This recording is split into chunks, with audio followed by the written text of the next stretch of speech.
বাচ্চাদের দিয়ে ভিডিও বানানোটা যে কতটুকু কষ্টের, যে বানায় সে বলতে পারবে। সারাক্ষণ তাদের মুডের উপর দিয়ে চলা লাগে। আর কিছু কিছু পাবলিক তো ভাবে আমি প্রত্যেক দিন এই ভিডিও বানাই। সত্যি কথা বলতে আপনারা প্রত্যেক দিন ভিডিও দেখলেও আমার কিন্তু প্রত্যেক দিন ভিডিও বানানো হয় না। সপ্তাহের মধ্যে 2 দিন ভিডিও বানানো হয়। আর আমি কি কি ভিডিও বানাবো সেগুলো আমি আগে থেকে সিলেক্ট করে রেখে দিই। আজকে অনেক দিন ধরে আপনাদের খালাম্মা আমাকে ভিডিও বানায় দেয় না, তো আজকে আপনাদের খালাম্মার একটু মুড ভালো ছিল, তাই ওনাকে বলেছিলাম আমাকে কয়েকটা ভিডিও বানিয়ে দিতে। ভিডিও বানিয়ে কমপ্লিটও করতে পারলাম না, তার মধ্যে তার বায়না শুরু হয়ে গেল। ভিডিও বানানো বাদ দিয়ে সে বসে বসে ফুলে ফুলে কাঁদতেছিল। যখন জিজ্ঞেস করলাম তোমার কি হয়েছে, তখন বলে আমার চিকেন চাপ খাইতে অনেক ইচ্ছা করতেছে। এখন আমার মোটেও ইচ্ছা করতেছে না চিকেন চাপ বানাইতে, কিন্তু মেয়ে আমার প্রচুর পরিমাণ বায়না করতেছে। আমি ওনাকে যতই বুঝাচ্ছিলাম যে চলো ভাত খাওয়াই দিই কয়টা, সন্ধ্যা যেহেতু হয়ে গেছে। সে তো নাসরবান্দা ভাত খাবে না, আমাকে টাইনা নিয়ে গেছে, বলতেছে আমি তোমাকে আজকে হেল্প করবো চলো। আর এত সুন্দর করে আমাকে পাম দিতেছে, আজকে নাকি আমাকে সে অনেকগুলো ভিডিও বানাই দিবে। তারপর তো দেখলি না আমাকে টাইনা হাসরাই নিয়ে গেল মুরগি কোথায় আছে সেটা বের করে দেওয়ার জন্য। তারপর আমি দেখাই দিলাম মুরগি কোথায় আছে, সেটা বের করে সে পানিতে ভিজিয়ে রাখলো। মুরগি ভিজিয়ে রাখাই সে আমাকে বলতেছে আম্মু আমার তো আরেকটা দাঁত লড়ে গেল, এখন আমি কি করব? অলরেডি কিন্তু আপনাদের খালামার দাঁত পড়া শুরু হয়ে গেছে আরো 2 মাস আগে থেকে। 2টা দাঁত কিন্তু ইতিমধ্যে পড়ে গেছে, আরেকটা দাঁত লড়তেছে। তারপর আমি বলতেছিলাম তোমার চিকেন চাপ খাওয়ার দরকার নাই, তোমার চিকেন চাপ খেলে কিন্তু দাঁতটা এখনই পড়ে যাবে। বলতেছে দাঁত হারাইলেও কোনো সমস্যা নাই। তারপর আমি চিকেন চাপ খাওয়া আজকে ছাড়বো না। কি আর করার, মুরব্বী খালামার কথা তো আর ফেলা যায় না, তাই চলে গেলাম রান্নাঘরে। চিকেন চাপ বানানোর আগে আমি 1 কাপ চা খেয়ে নেব।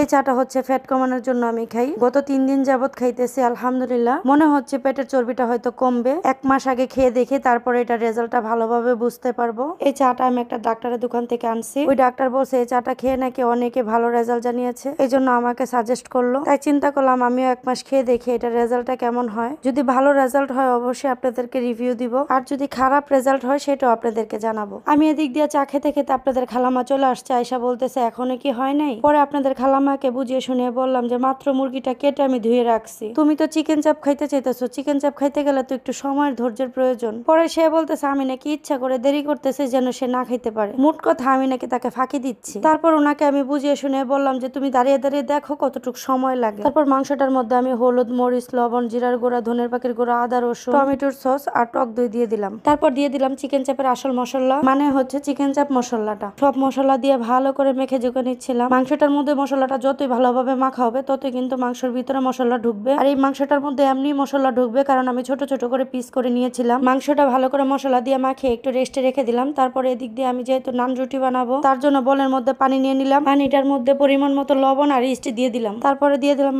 আটাটা ভালো করে মেখে নিলাম। এখন আটাটাও আমি আধা ঘন্টার মতো রেস্টে রেখে দিব। আমি রান্নাঘর থেকে এসে দেখি আমার ফোন নিয়ে আপনাদের খালাম্মা তার মামা মামিকে দাওয়াত দেওয়া শুরু করে দিল, কারণ তার মামা সেদিন তাকে রেস্টুরেন্টে নিয়ে খাওয়াইছে। সে বলতেছে আজকে যেহেতু আমরা এগুলো করতেছি মামা মামিকেও দাওয়াতটা দিয়ে ফেলি। তার মামা মামিকে যদি আজকে দাওয়াত দেয় না খাওয়ায় তাহলে নাকি শোধবোধ হয়ে যাবে। 2টা ডিম সিদ্ধ করে নিলাম মেয়োনিজ বানানোর জন্য। চুলায় একটা প্যান বসিয়ে দিয়ে সামান্য পরিমাণ তেল দিয়ে দিলাম এটার মধ্যে ভাবছিলাম চিকেন চাপটা ভালো হবে। তেলটা ভালো করে গরম করে এটার মধ্যে মুরগির মাংসটা দিয়ে দিলাম ভাজার জন্য। মাংসটা বসিয়ে দিয়ে চলে গেলাম মেয়োনিজ বানাতে। মেয়োনিজ বানানোর জন্য আমি গুঁড়া দুধ নিয়েছি, 2টা ডিম নিয়েছি, কয়েকটা রসুন ছিলে নিয়েছি, আর পরিমাণ মতো লবণ নিয়েছি, আর পরিমাণ মতো চিনি নিয়েছি। এগুলোর মধ্যে এখন দিয়ে দিব পরিমাণ মতো সয়াবিন তেল। এই উপকরণগুলো দিয়ে এখন আমি ব্লেন্ড করে নিয়েছি। দেখেন কত সুন্দর মেয়োনিজটা হয়েছে। ওই কড়াইটার মধ্যে কিছুক্ষণ ভাজার পর দেখলাম লেগে যাচ্ছিল, পরে কড়াইটা চেঞ্জ করলাম। মাংসটা যখন দেখলাম যে প্রায় হয়ে গিয়েছে, এখন এটার মধ্যে পেঁয়াজ কুচি দিয়ে দিলাম। পেঁয়াজটা যদি আমি আগেই দিতাম তাহলে এতক্ষণে পেঁয়াজটা পুড়ে যেত, এই জন্য আমি পেঁয়াজটা পরে দিয়েছি। চিকেন দিয়ে আমি যা কিছু বানাই না কেন আগে থেকে আপনাদের খালাম্মা এইভাবে বাটি নিয়ে দাঁড়িয়ে থাকবে। আমি বলতেছিলাম রুটি হোক তারপরে একবারে সবাই মিলে খাইও, বলতেছে না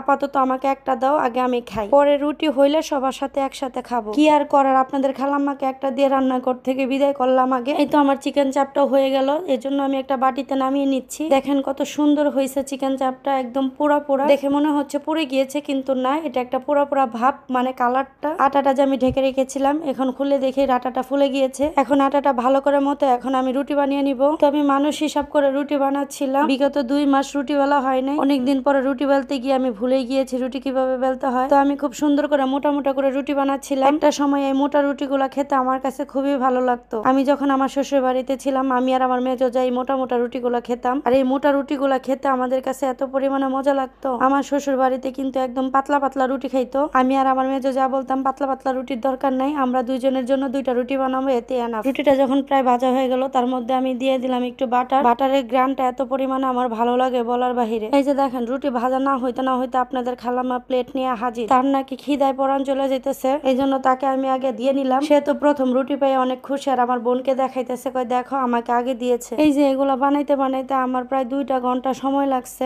আপনাদেরকে 4-5 মিনিটের ভিডিও দেখাইতে গিয়ে আমাদের যে কতটুকু খাটনি আর কতটুকু সময় লাগে সেটা না বললেই না। সব কথার বড় কথা হচ্ছে এত কষ্টের পরও যদি ভিডিওতে ভালো ভিউ আসে তাহলে আর কষ্টটা কষ্ট মনে হয় না। চিকেন চাপটা রুটিটা এত পরিমাণে সফট হয়েছে সেটা বলার বাহিরে। তো আপনাদের খালাম্মা হচ্ছে মেয়োনিজ খায় না, তাকে আমি সালাদ দিয়ে দিলাম। তার নাকি মেয়োনিজের থেকে একটা গন্ধ লাগে, সেই গন্ধটা তার সহ্য হয় না। আর এদিক দিয়ে সস আর মেয়োনিজ ছাড়া আমি তো ফাস্টফুড জাতীয় কোনো জিনিসই খেতে পারি না। এখন আমার প্লেটটা আমি সাজিয়ে নিচ্ছি। প্রথমে আমি সালাদ নিয়ে নিলাম, সালাদের উপর আমি মেয়োনিজ দিয়ে দিচ্ছি। সালাদের সাথে এই মেয়োনিজটা খেতে যে এত পরিমাণে মজা লাগে, যে এভাবে খেয়েছে সেই বলতে পারবে এটার আসল টেস্টটা। তো এই যে আমার জন্য আমার প্লেট সাজিয়ে নিলাম আর সবাইকে দিয়েছি। তো আমার আজকের ব্লগটা আপনাদের কাছে কেমন লাগলো অবশ্যই আপনারা কমেন্টে জানাবেন। তো সবাই ভালো থাকবেন, আজকের মতো আল্লাহ হাফেজ।